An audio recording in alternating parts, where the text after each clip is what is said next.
Welcome inside episode 478 of the Locked On Senators podcast. I'm Ross Levitan on the outskirts of enemy territory in Winnipeg, Manitoba, alongside Brandon Pillar up in the Blue Mountains. And again, last night, the Senators put up over 40 shots, but leave Pittsburgh with a loss.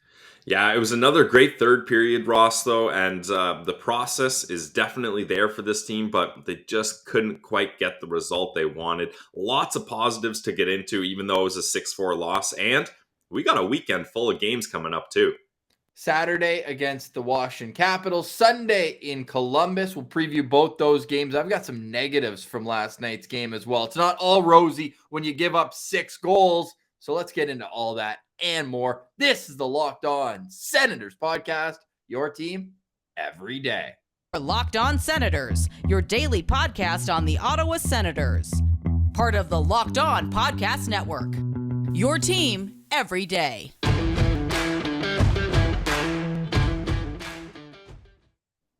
Today is Friday, January 21st, and Pilsy, how do you think John Marino's feeling this morning? Physically or emotionally, because I guess either one probably real down bad. I think going up and challenging a pissed off Brady Tkachuk at the end of a loss might be the dumbest thing you could do. Like verbal meme, Brady Tkachuk, that's dumb. That's dumb.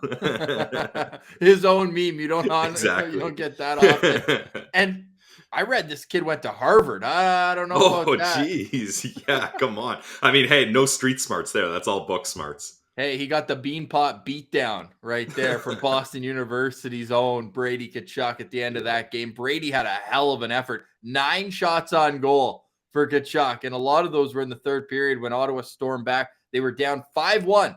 Does that sound familiar? After the second period. I want to get into how they got down 5-1 because it would be wrong of us to go right into the comeback when it fell short. Yeah. If the comeback had been completed, then we could, but Pilsy, this one started ugly, and it got worse before it got better.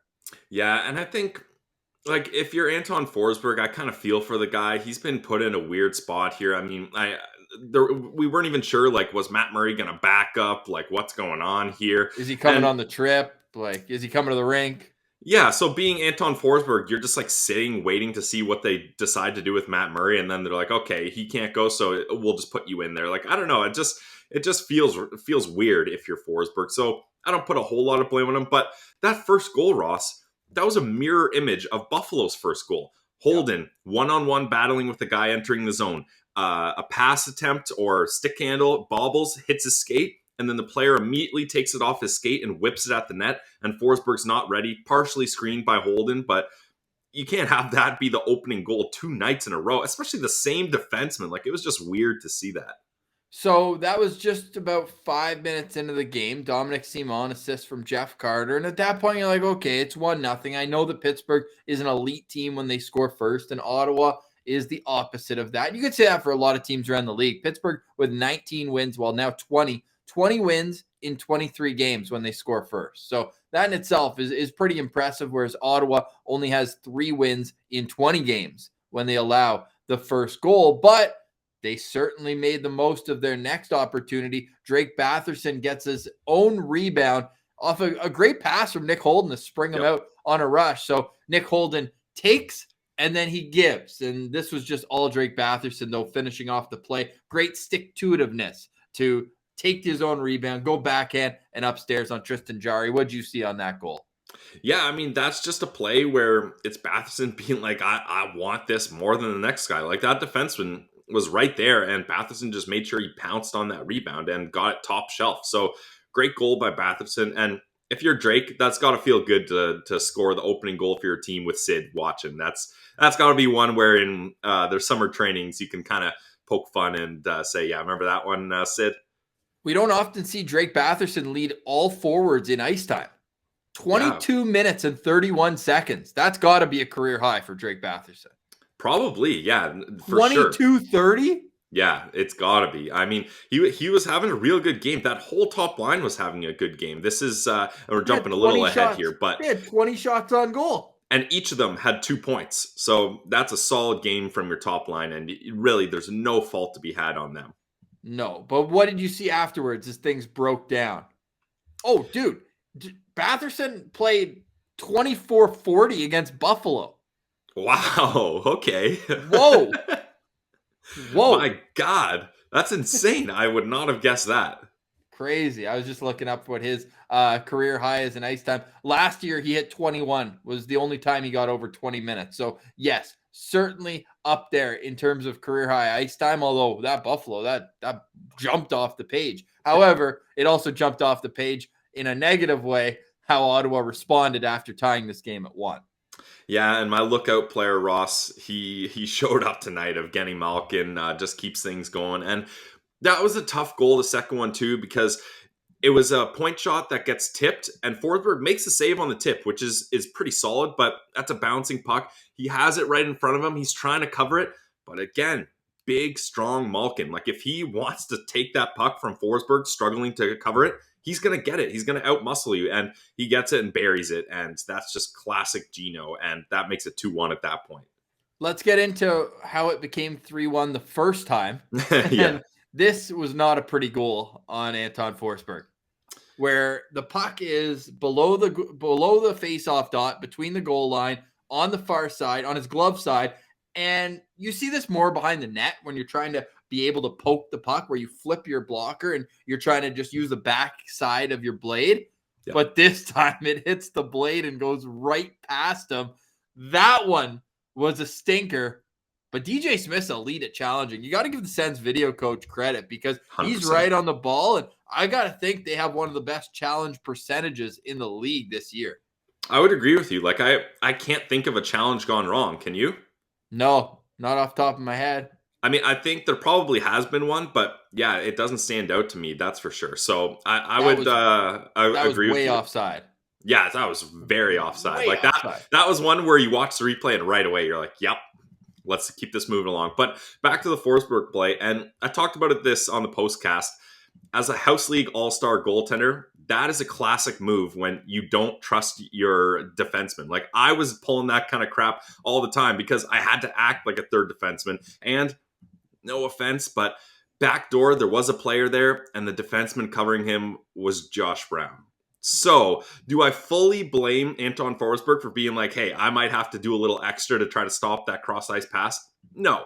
However, that's not the proper way to do it, because you couldn't have made a better bank pass off yourself and through your own 5-hole, because that's the issue, is when you're doing that, sure, you're covering the backdoor play and you're acting as a third defenseman, but now you're half a goalie because you've fully exposed your 5-hole and you've given an opportunity for that shot to bank off your stick and go in. So I don't love that play there. And some people are thinking, okay, well, the goal got disallowed, so put Forsberg back in.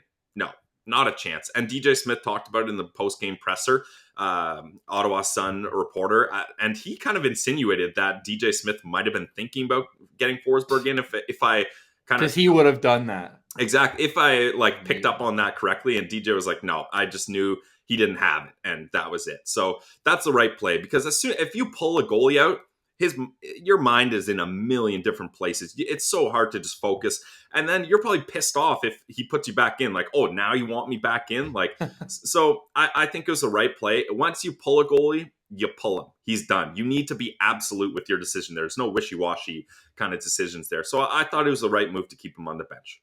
Certainly looks good for Forsberg's save percentage, though. He goes from what would have been 3 goals on 7 shots to then only allowing 2. Still not great by any stretch, but he was done for the night. In comes Philip Gustafsson in an unfair situation, because that goal was ultimately a power play goal. So because it's called back, he starts with a man down. And, well, they score again. This time it counts. It's 3-1. And take us through Matheson's goal.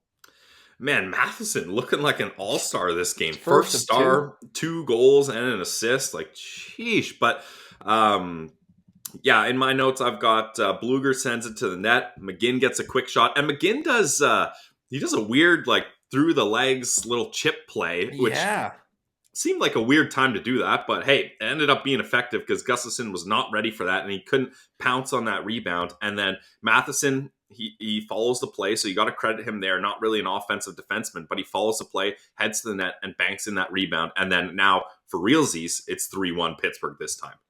And then that's how the first period ended, we should say. So after the first period, and get this, Pills, like after that, they're down 3-1, sure, but they outshot Pittsburgh 22-12. 22 shots in the first period. In my notes, I've got that as Oh, we scrolled down because we added a bunch of stuff in here. But I want to say that was a high from Gotta be. at least and most shots in a period this season. I hope that stat was worth me fumbling around for it. But then at the start of the second period, you knew this was coming. Like Sidney Crosby just absolutely dominates the Ottawa Senators. He dominates every team in the league. He's Sid. But at that point, it's 4-1. You're not feeling good, especially when you look up the stat that when Crosby and Malkin both score in a game, they were 89, 9, and 3. Last night was their 90th win. 90th win in their 103rd game when they both score. That is wild. Yeah, it's insane. And it's insane they've been together scoring goals that often, that there's that many stats to take a look at. And yeah, I mentioned Batherson scores, and in summer training, he's laughing with Sid about that one. Well, Sid might just be like, okay, yeah, I got one right after, so maybe pipe down there, Drake. But that goal, no chance for Gustafsson there. Like, that was just such a good move. And Sidney Crosby, I feel like one of his best attributes is his backhand. He's so filthy on his backhand. Yeah. Like, I honestly think he's probably better on his backhand than a good chunk of players in the NHL on their forehand. Like, that's how good he is. And you're not gonna get a piece of that if you're Gustafsson, so that's tough. It's super tough at that point. Oh, we didn't bring up Austin Watson's fight. Well, that's about how memorable it was. After Crosby made it 4-1, then Mike Matheson, superstar apparently, makes it 5-1 with less than 2 minutes left in the period. At this point, you're not feeling very good about yourself, even though, again, the Senators carried play for a good chunk of that second period. They got outshot double, but at the same time, like, after 2 periods, Brady Tkachuk said it. He was like, this didn't feel like a 5-1 deficit. So let's get into the third period and how the comeback was mounted. But before we get to that, a word from our friends at Built Bar, because Built Bar is the protein bar that tastes like a candy bar. Great friends of the show and great product at Built Bar. It's the protein bar that tastes just like a candy bar, comes in so many amazing flavors. You can get whichever one you want most. We recommend just getting a mix box. Try them all. Why not? They're low in calorie, low in sugar, but they're high in protein and high in fiber. They're great for the health conscious guy or girl because you can lose or maintain weight while indulging in a delicious treat. So go check them out yourself at builtbar.com. And when you check out, use our promo code LOCKED15 and you'll get 15% off your next order. It's Built Bar, a protein bar that tastes like a candy bar. Go to builtbar.com, use promo code LOCK15, and you'll get 15% off your next order. All right, Pillsy. So it was 5-1, and then it wasn't. How did the Senators get up off the mat and onto the scoreboard? Well, the Senators, they really came out in that third period looking different than the second. And getting back to how they were playing in the first period, which I think is what they needed. Because, again, the process of the first period was there. You talked about it, outshooting them 22-12, but you're down 3-1. So the Sens say, hey, sure, the scoreboard is tilted, but we still feel like we're in this game. And Sanford, you know, he was my locked on player, and I really wanted to see something from him. And he was strong on the puck on this play. Like, without him being so strong on the puck, that gets cleared, and we're not talking about a goal here. He sends it towards the net, and thank God, Timmy finally gets a goal. Like this, I think he would have needed a new stick sponsorship if he didn't score soon, because he's snapping sticks and giving them away to fans too. So he's running out of sticks. But that was a great play by Timmy to stick to that play, find the rebound, and bury it. He didn't waste any time. And we talked about it on the postcast a little, Ross. It's too bad that every time Timmy scores, like, it's a meaningless goal. Like, they're out of the game seemingly, or it doesn't have a big impact. But hey, this made it 5-2, and that's what really pushed the snowball down the hill to gain momentum and try to fully force back this comeback. Yeah, well, his last goal meant a little bit. They were down 2-1 against the Philadelphia Flyers. So even though it feels like so long since Timmy scored, it was only like 6 games, Couple of maybe? games ago. Yeah, that's fair. I had been thinking it had been forever, but I mean, that is 4 over a games month. for him. 4 games for him because he missed the True. Calgary game as well. But yeah, over a month if you're just looking on the calendar. His first goal as a 20-year-old, but since turning 20, Pilsy, he's got 3 points in 3 games, 2 apples, 1 each against Edmonton and Buffalo, and then getting a goal against Pittsburgh. So that was great to see, Timmy. You got to hope that he continues his growth. He played a lot last night as well. So I hope to see that trend continue. But still, at 5-2, no celebration at all. And then the celebration started a little bit because only a minute and a half later, Josh Norris scores his 17th goal of the year. The top line all getting in on that one. Batherson Tkachuk earning the assists. And at that point, it's 5-3. And then you're starting to feel a little bit better about yourself going in to the second half of the third period. Oh, yeah, like 5-3, you're looking at it. This is a game now. And I'll be honest, that I live bet the Sens at that point. I was feeling pretty good about it too at betonline.ag. But that's a nice play where that's just sure, this top line is littered with skill. Like, these 3 guys are so skilled, but they're not afraid to get down and dirty. Like, that was a grinding, dirty type goal. And Josh Norris, he ends up out muscling the defenseman. And I'm not sure what the puck bounces off there. It's kind of a mad scramble, but ends up going in. And 5-3, you're only down 2 goals here, and you got a lot of momentum. It was looking good. Yeah, I think it was Chris Letang's skate, honestly. First, Okay. it goes off. First, it went off of Josh Norris's skate, and we might have had a challenge on that play. But then, right before crossing the goal line past Tristan Jarry, it touches Letang's skate, and then not much later, this play was tough because Alex Formenton, he uses his speed, he gets in, and if he scores on that penalty shot, the place goes silent. That's a Just TSN like turning point. just like an empty building in Canada. But instead, Formenton, he tries his move, right? He just goes backhand side, going across the body to the goalie's blocker side, tries that shot 6 inches above the ice, that area between the pad and the blocker, but no dice. Jarry makes a nice save. And at that point, it stays 5-3. At that point, do you want a penalty shot? Or because they're shorthanded in that situation, or do you want 4-on-4 for 20 seconds and then a minute 40 on the power play? Yeah, it's an interesting kind of proposition, but it's tough because Alex Formenton, we see him get so many breakaways. So you've seen what he can do, but he doesn't often score on them. Like, really, for breakaway percentages, you think he'd be a little higher. And I don't know about you, Ross, but I would have liked, like, a guy like Formenton, use your speed, even in a penalty shot scenario where there's no defenseman chasing after you. I would have liked if he tried to use his speed to his advantage rather than curl around wide. And I get the move, and it is a good move because it opens the goalie up. But I just think you're doing yourself a disservice when you're one of the fastest guys in the league and you're not using it in a one-on-one player versus goalie scenario. We have to talk about Eric Brandstrom. It's been too long into this episode, and we haven't already. And we went through this last year at the end of the season too, where it's like, was that Brandstrom's best game? No. Was that Brandstrom's best game? No. Was that? No. Was that? Well, every single game, it seems like this kid's getting better and better. He played the most time on ice he had this season, and the most time in his career when Thomas Chabot is also in the same lineup, and he was the driving factor on Josh Norris's second goal that made this 5-4. Brady did a bit of nice work there too, but the first to keep up with the play, he got tripped up a little bit as he put the puck down Crosby the half wall. fully tripped him up. Like, yeah, if that's not Sidney Crosby, that's a penalty. Yeah, if that's like anybody but number 87 on the back, yeah, that's a trip. However, Brandstrom, no worse for wear, gets into open ice, and Sid, I guess, might have thought he was getting a penalty too because he lost separation from Brandstrom,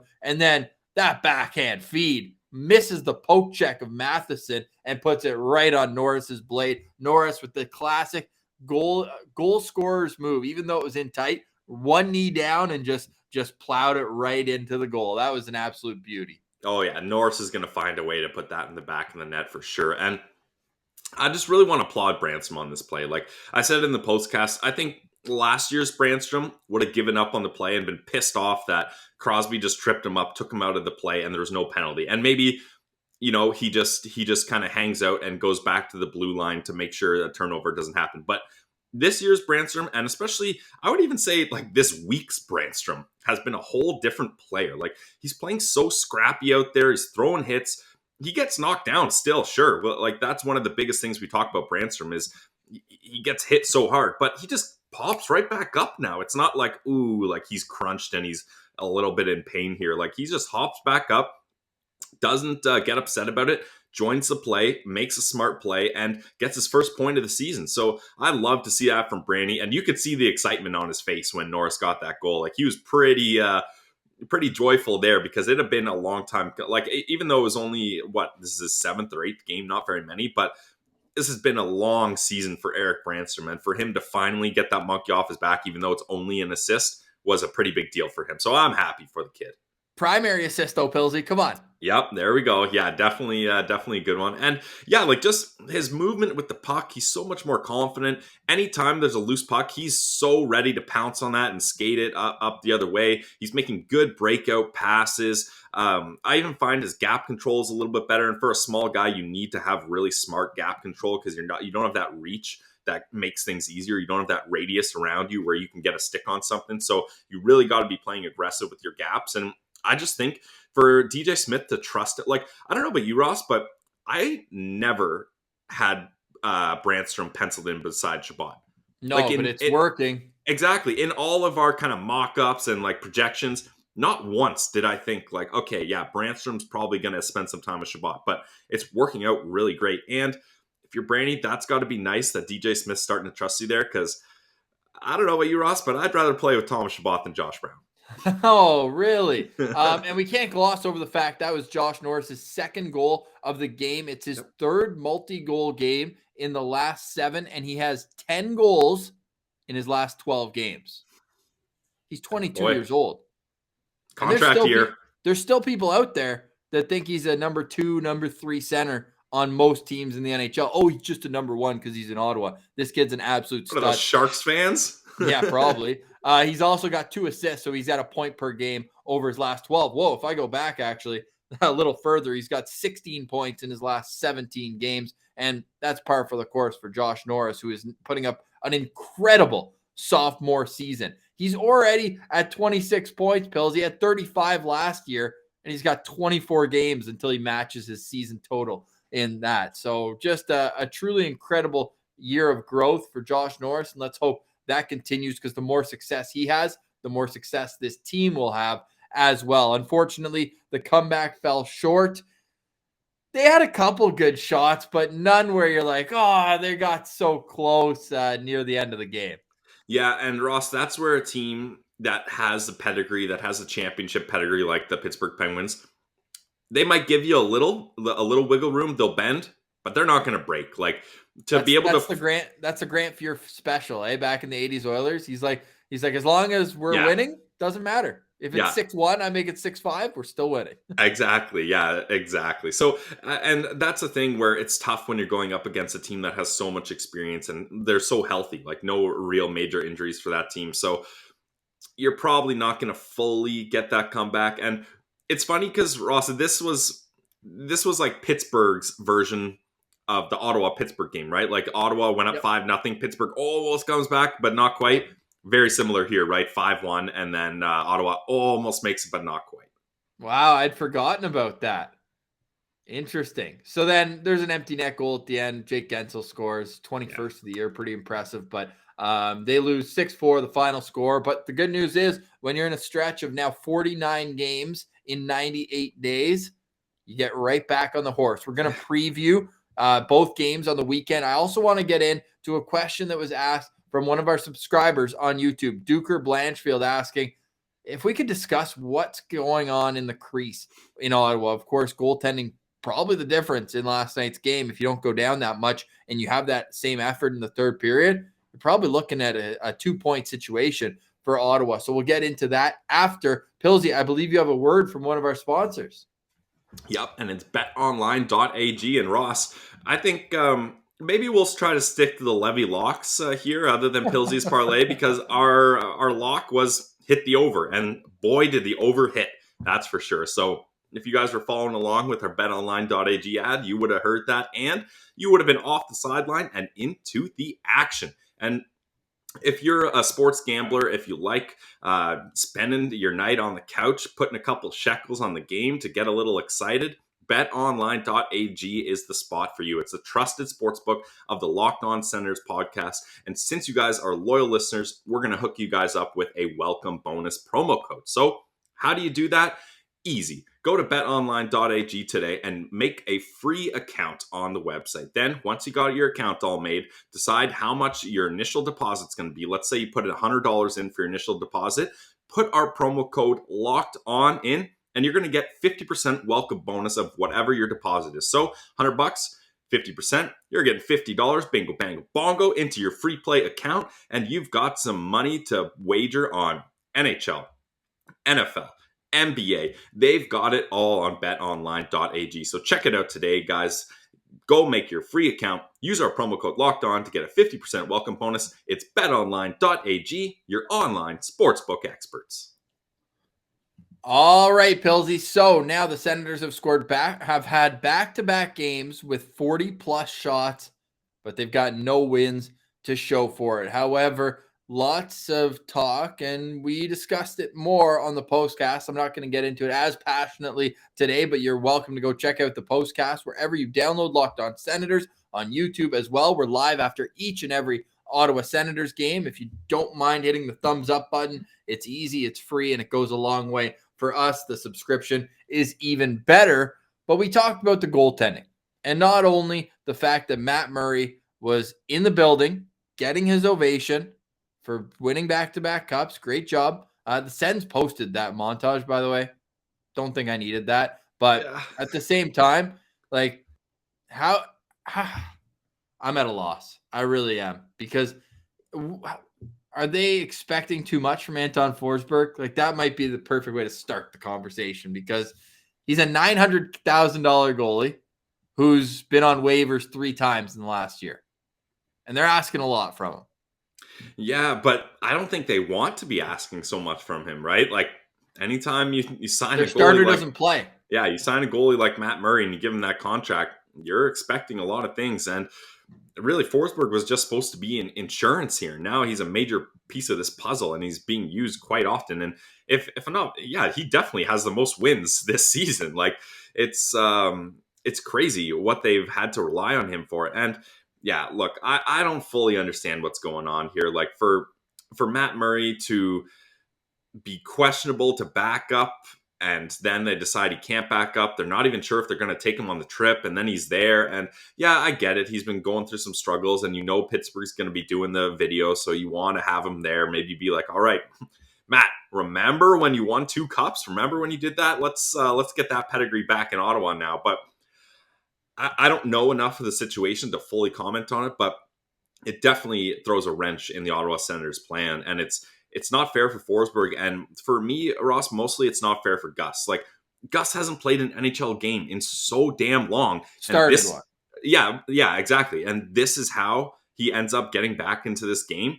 And he didn't even have that many games in Belleville when he was down there, because he had to come back up because Matt Murray was, we're not sure what's going on. Out again. So it's a tough situation here. And really, it's not allowing for any goalie to get their, fulfill their role properly here. And to try to answer your question, I don't know what they can do here, because Matt Murray's just so unpredictable. It's so inconsistent what you're going to get from him. And look, I'm cheering for Matt Murray. I'm hoping the best for him. And when he's good, but you don't know when he's going to be good. And when he's not good, he's not just not good. He's bad. He's very bad. So there are a lot of questions that need to go answered here. And there's still 2 more years of Matt Murray's contract left here. So this could be an ongoing issue that the Sens are going to have to figure out a long-term solution for.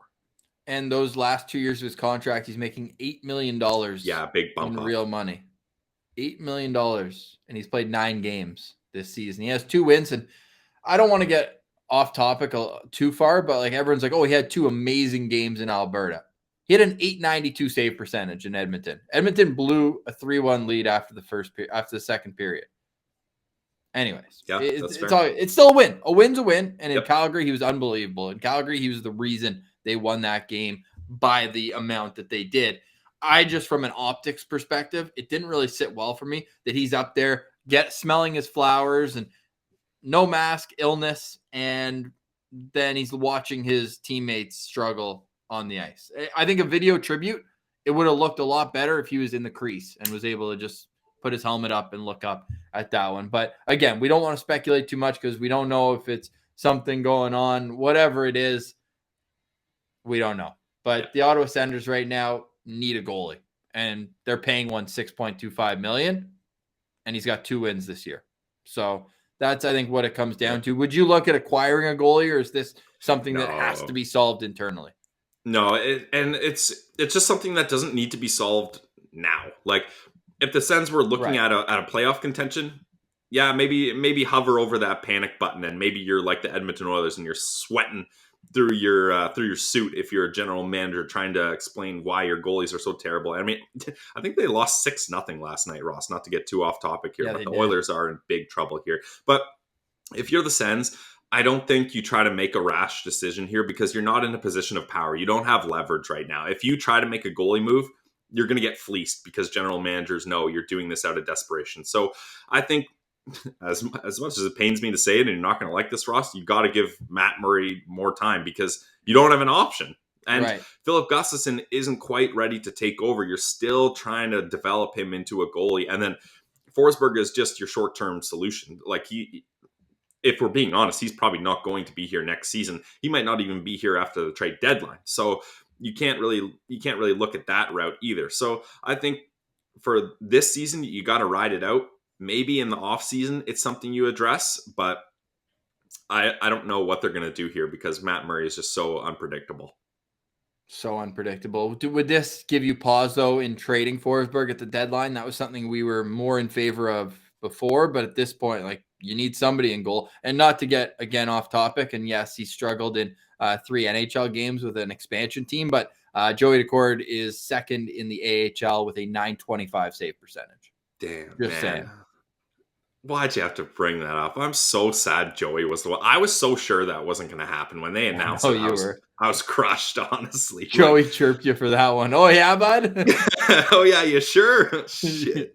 Yeah, sick call, dude. Yeah, apparently not. I mean, what was I going to say? That I thought he was going to get taken in front of him? I wasn't going to do that. And I didn't think it was going to happen, so I wasn't going to lie to him either. So 218 goals against, .925 save percentage right now for Dax. We miss Joey, not just as a guy as on the ice, but he's a good dude overall and a lot of fun to talk with. We'll get back with him in the offseason, that's for sure, to catch up. But it's a tough situation here because if you do trade Forsberg, like, holy crap, now you're just being unfair to Sogard and or Mando. And I don't even want to get into how poorly Mando has been treated. Not through anyone's fault, but just through kind of trickling down the hierarchy of goalies here. But Sogard's not ready for the NHL, I don't think. I don't think it's best for him at all. So and I have high hopes for Sogard. So the last thing I want to see them do is throw him into a role he's not ready for, because I think if properly developed, I think Sogard can be a very good NHL goalie. And I don't know, like, I'm not going to say like a number one starter or anything, but I do think with a frame like that, his athleticism and what we've seen so far, he can be a good goalie, so they cannot squander that chance. And they put up good draft capital to get him as well, so there's a lot invested in him. All right, let's get into a weekend preview briefly before we go. And thank you for making Locked On Senators your first listen of the day. We truly appreciate it. We just had our all-time highest number of downloads this week. Yeah, what a week. Unreal. Well over 10,000. That's awesome. And it's a credit to Sens fans who lock in and day out. So we appreciate that. And we appreciate the Senators for having a couple extra games here coming up, especially they've got the Washington Capitals who are coming off a loss last night.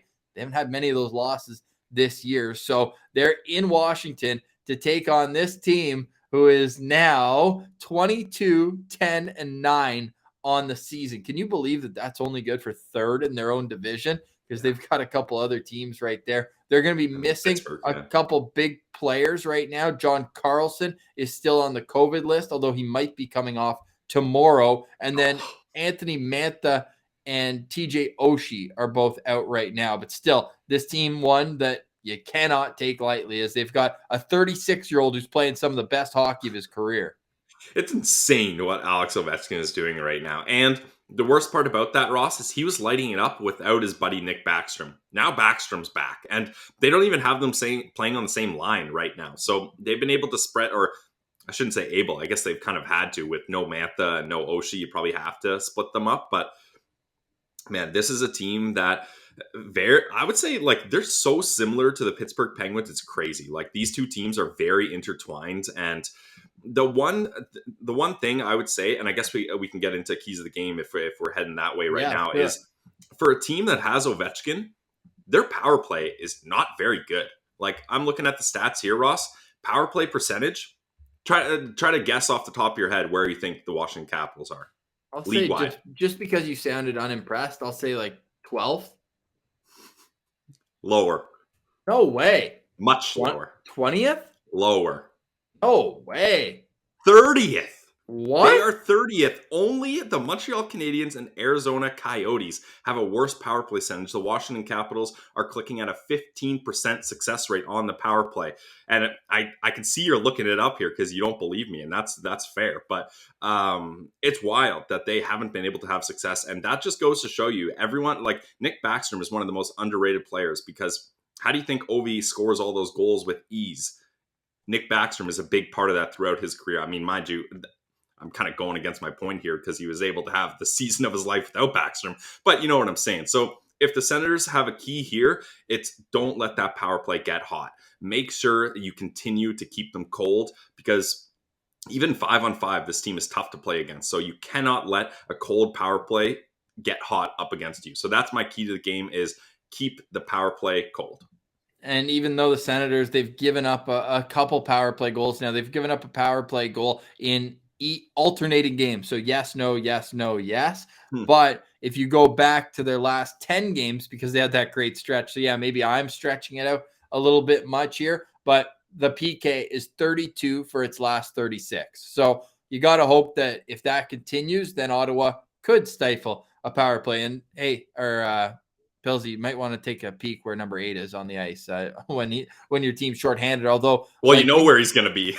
Yeah, like you implied, though, more of his damage is being done at even strength versus years past. 19 of his 27 goals this year are at even strength, and this is just a team top to bottom that is extremely tough to play against. They've gotten some decent but not great goaltending. So I'm going to say my key to victory here is put 40-plus shots up for the third straight game. And I think that Ottawa might be able to pull off an upset. I certainly think that they'll be able to pull off an upset if they put up 40 shots or more on Sunday when they're in Columbus.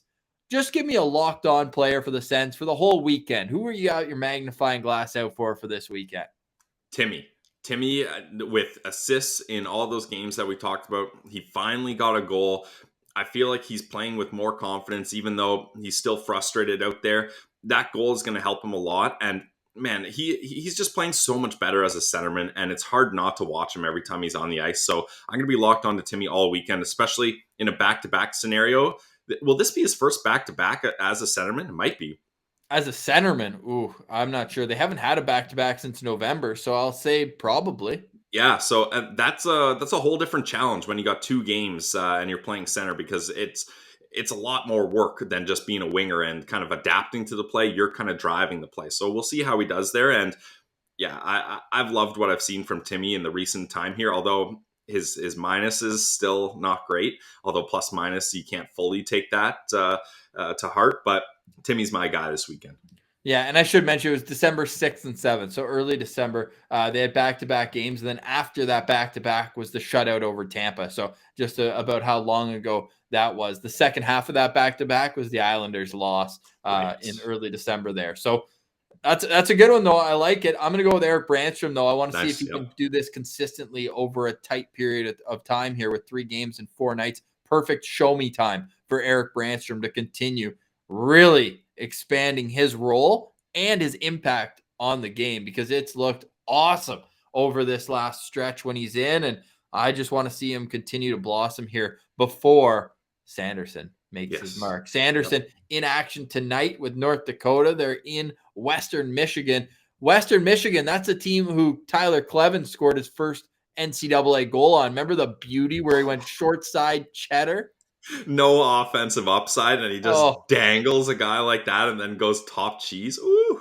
Yep. So hopefully we'll get some more K-Train magic. Still no Tyler Boucher. We said we'd update that. He's looking to make his debut in Ottawa with the 67s. I always have to specify in the next couple weeks. So again, maybe just trying to take the pressure off him. We'll see what's next for him. And hey, new schedule for TSN hockey. I believe it's tonight. Or no, it might be next week's game, but they had to change around some of their junior hockey showcase because the Brandon Wheat Kings were among teams being shut down with COVID cases. So no Ridley Gregg games for a little while, but our boy Carson Latimer is going to be on TSN next weekend against the Regina Pats, if I'm not mistaken there. So that'll be a great national view of our boy Lat. So lots to follow along with this weekend. You can do that on Twitter at Send Central. You can follow the show on Instagram as well. Pillsy, any last words before we go for the weekend?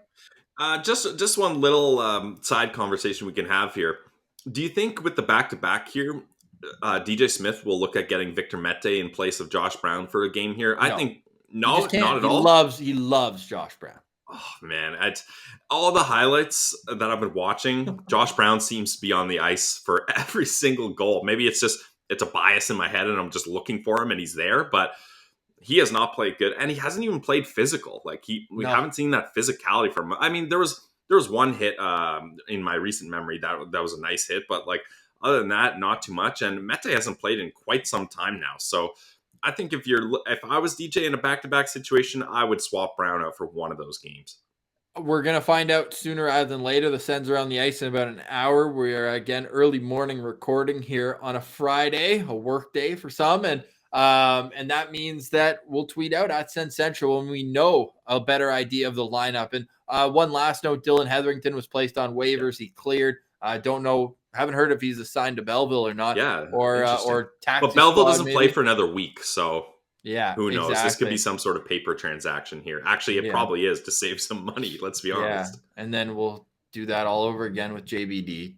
Don't even get me started on that. We talked about that. Hey, if you missed any Locked On Senators this week, from Paul Bissonnette to Rosie all the way in Korea, you can go back. There's plenty of content for you. The postcast. I made a breaking news video for the updated schedule. So plenty to find on YouTube at Locked On Senators or wherever you download your podcast. But for today, we say goodbye. Have a great weekend, everyone. Thanks for watching. For Brandon Pillar, I'm Ross Levitan. This has been the Locked On Senators podcast, your team every day.